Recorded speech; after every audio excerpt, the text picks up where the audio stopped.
유점사를 침입한 일본군을 물리치고 한 달이 지난 7월, 사명대사에게 다급한 내용의 편지가 도착합니다. 보시죠. 조선의 승병들이여, 일어서시오.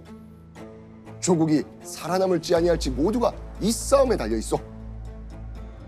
우리 일치단결하여 결정의 싸움터로 진군합시다. 여기서 말하는 승병은 일명 의승군이라고도 합니다. 임진왜란 때 나라를 구하기 위해 승려가 일으킨 군대라는 뜻입니다. 자, 그런데 정규군이 아닌 승군까지 긁어 모아야 되는 이유는 뭘까요? 아, 상황이 너무 안 좋은 거죠. 네. 지금 군인이 거의 없고. 밀려서. 자, 그런데 이때 이 편지를 받은 사명대사는요, 일생일대 고민에 빠지게 돼요.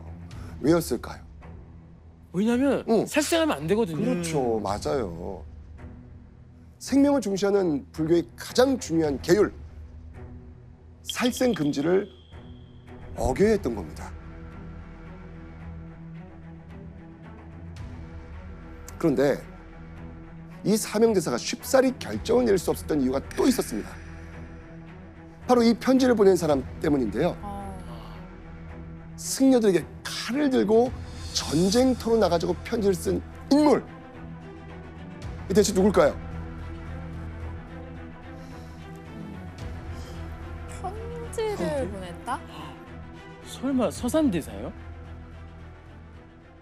네, 바로 사명대사의 스승 서산대사였습니다. 나라가 위태로운 상황이 되니까 선조는 의주로 서산대사를 불러서 의승군을 이끄는 총사령관인 팔도 도총섭으로 임명을 했어요. 이 명망 높은 승려였던 서산대사의 영향력이라면은 아마 많은 승려가 여기에 동조할 거라고 생각을 했던 거죠. 서산대사는 나라를 지키기 위해서 선조의 명을 받들고 전국 사찰에 경문을 보낸 겁니다. 야, 그렇죠. 근데 탈생을 하면 안 되는 승려에게까지 부탁할 정도면 정말 조철영매의 위기인 건 맞는 것 같아요. 맞습니다. 스승의 편지를 받은 사명대사는요, 전에 없던 깊은 고민에 빠졌을 겁니다. 그리고 오랜 수고 끝에 드디어 결론을 내립니다. 어렵고 위태한 때를 만나서 어떻게 가만히 앉아서 볼 수만 있겠는가. 사명대사가 전쟁터에 나가겠다고 결정한 겁니다. 사명대사는요, 불교의 계율을 어기는 것보다 당장 눈앞에서 일본군의 칼날에 쓰러지는 백성을 외면하는 것이 더 큰 죄라고 생각했던 것이죠. 게다가 존경하는 스승 서산대사의 요청에 사명대사는 분명 승려들이 전쟁에 나설 수밖에 없는 위기라고 받아들였던 겁니다. 결국 사명대사는요, 조선 백성들의 목숨을 구하기 위해서 잔악무도한 일본군에 맞서기로 합니다. 자, 그렇게 사명대사는요, 부랴부랴 군사들을 모읍니다. 처음에는요, 한 200여 명을 모읍니다. 자, 그렇다면요, 사명대사는 200여 명의 의승군을 이끌고 어디로 향했을까요? 제일 격전지로 가야죠. 맞습니다. 바로 전쟁의 최전선이 된 평양성이었죠. 앞서 평양성까지 함락되고 조선이 밀리고 있다고 했잖아요. 일본군의 북진을 막고 한양을 되찾기 위해서는 반드시 평양성을 되찾아야 했습니다.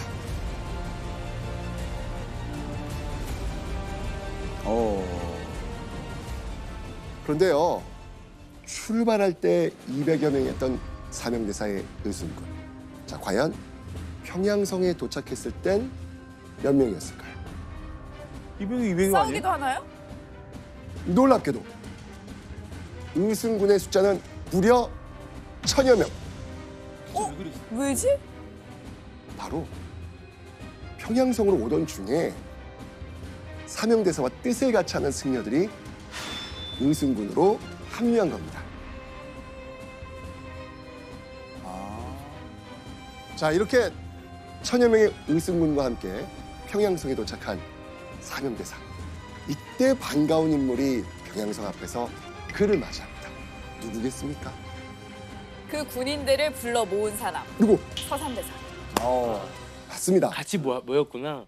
이미 1,500여 명의 의승군과 함께 먼저 도착해 있었던 서산대사였습니다.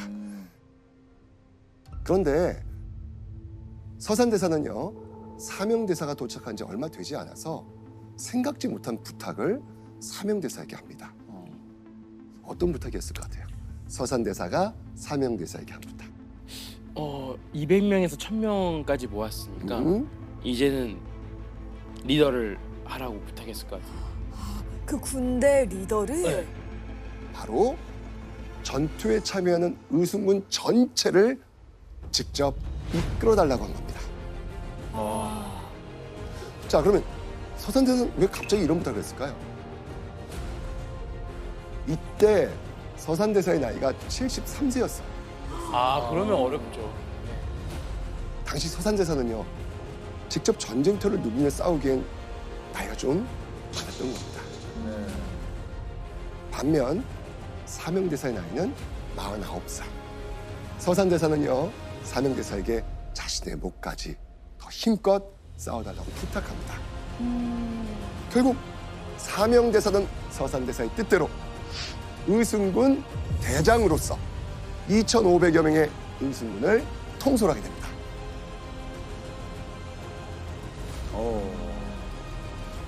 자, 그렇다면 사명대사의 의승군은 전쟁터에서 어떻게 싸웠을까요? 그게 제일 궁금해요근데. 사명대사와 의승군은 격전이 예상되는 중요한 지역에 미리 몸을 숨겼다가 사명대사의 명령이 떨어지면 날쌔게 적의 뒤를 노려 공격한 겁니다. 약간 그 전문 용어로 게릴라전 같은 거. 그렇죠. 맞습니다. 머리를 썼네요. 게다가 사명대사와 의승군이 어찌나 잘 싸웠던지 이런 기록까지 남아 있습니다.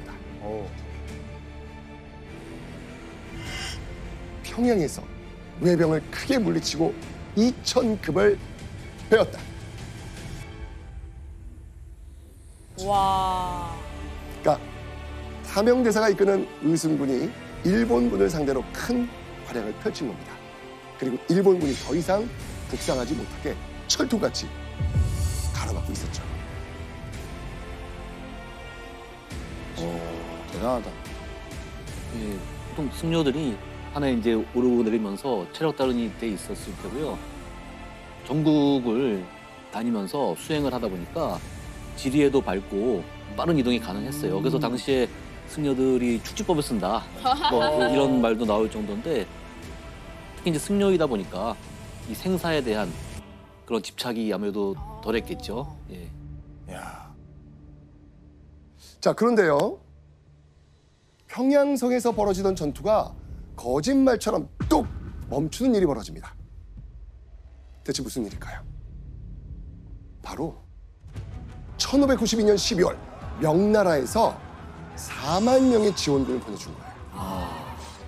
그리고 한 달여 만인 1993년 1월 9일 수세에 몰린 일본군은요, 걸음아 나살려라 대동강 건너 남쪽으로 도망칩니다.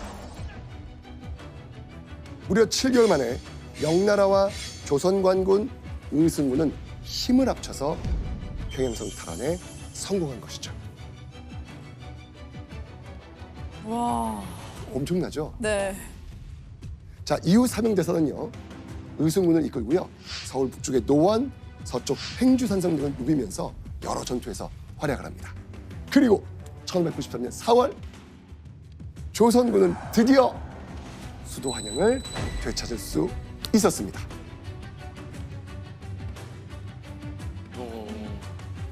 의주까지 피난을 가했던 선조는요, 의승군의 호의를 받으면서 약 1년 만에 환공할 수 있었습니다. 선조의 환국에는요, 바로 사명대사와 의승군의 결정적인 공로가 있었던 겁니다. 자, 임진왜란 당시 일본군의 침입 목적이 뭐였죠? 그 명나라 갈 길을 맞아. 내주라는 거죠. 맞아요. 이번 정유재란 때는 일본군의 목적이 좀 달라요. 정유재란 때는요, 일본군이 조선 땅의 모든 것을 털어갈 작정으로 조선에 쳐들어온 겁니다. 조선의 문화재와 보물뿐 아니고요, 기술자와 사람까지, 심지어는 흙까지도 그냥 싹 훔쳐갔잖아요. 심지어 일본군은요, 무자비한 학살까지 저지르면서 조선인의 코와 귀까지 베어갔습니다. 자, 그렇다면 이때 사명대사는 어디로 향했을까요? 최전선으로 갔을 것 같아요. 전쟁의 최전선 남부지방으로 향합니다. 한양으로 향하는 중심 길목이자 경상북도 중앙을 차지하고 있는 대구 팔공산성을 지키고 있었습니다. 만약 팔공산성이 무너지면요, 한양까지 가는 길이 단숨에 끊긴 겁니다. 사명대사와 의순군 그리고 경상도 관군 수천 명을 포함한 병사들이 이 팔공산성에 진을 치고 있었습니다. 그런데 얼마 후 사명대사를 경무하게 하는 일이 일어납니다. 대체 무슨 일이 벌어진 걸까요? 경무하게? 바로 관군을 지휘하던 경상도 관찰사가 수천 명의 관군과 함께 도망가려는 거예요.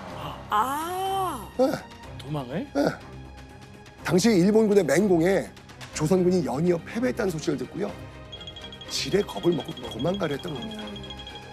만약 이들이 떠나버리면 남는 병사는 고작 수십 명에 불과하거든요. 그럼 무조건 함락되는 거예요. 그렇죠. 이때 이 모습을 본 사명대사가 뭐라고 얘기했을까요? 아 근데 화가 났을 것 같아요. 왜냐면 지금 진짜 실전이니까. 사명대사는 이렇게 말합니다. 잘 도망가시오. 난 여기서 죽겠소. 와. 사명대사의 비난 섞인 책망을 들은 경상도 순찰사와 관군들은 도리어 화를 내면서 꽁지 빠지듯 도망칩니다.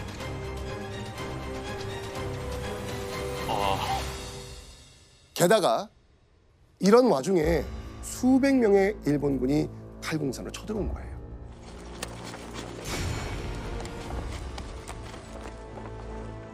과연 사명대사 어떻게 했을까요?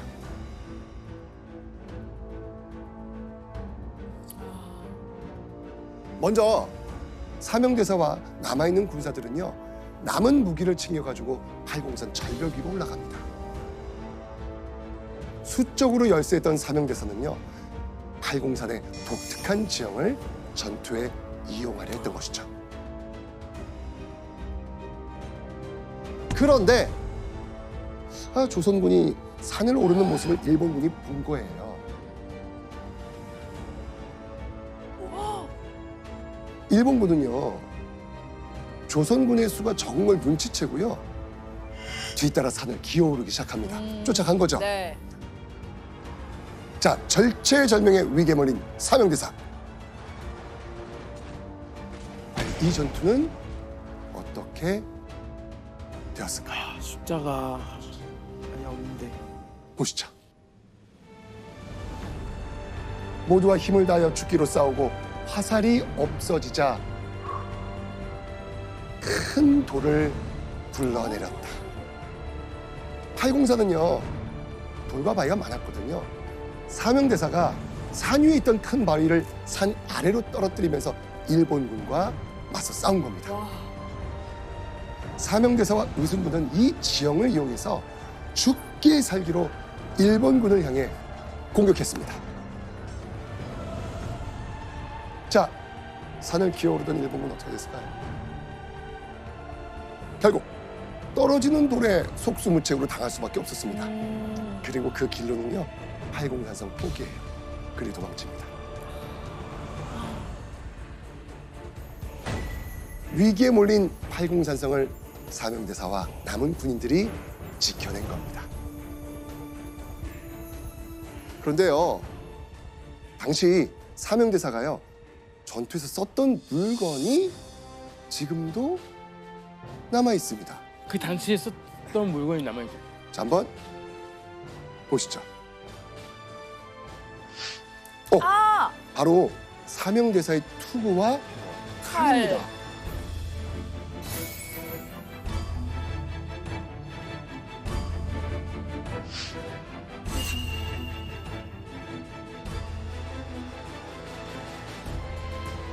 사명대사는요, 이 투구와 칼로 무장을 하고 전쟁터에서 혁혁한 공을 세웠다고 합니다. 이 유물은 현재 스승 서산대사가 머물렀던 사찰, 북한 묘양산의 보현사에서 보관 중입니다. 지금은 사진으로 지금 볼 수 있는 겁니다. 그리고 1597년 9월 바다에서 반가운 승전 소식이 들려옵니다. 어떤 소식이었을까요? 아, 바다에서 승전 바다에서 소식. 아 명량해전. 맞습니다. 바로 명량해전. 이순신이 지휘하는 수군이 울돌목에서 일본군을 격파한 겁니다. 이순신의 이 활약은요, 전쟁의 판도를 완벽하게 뒤집어 버립니다. 결국 더 이상 일본군은 북상하지 못하고요, 사기마저 꺾였죠. 육지에는 사명대사, 바다에는 이순신 장군이 있었던 겁니다. 그러던 1598년 8월 이 전쟁을 종식시키는 사건이 벌어집니다. 전쟁을 일으킨 인물 도요토미 히데요시가 사망한 겁니다. 도요토미의 사망 소식을 듣고 일본군은 그해 11월 조선 땅에서 모두 철수하죠. 드디어 7년이란 긴 전쟁의 막이 내리는 순간이었습니다.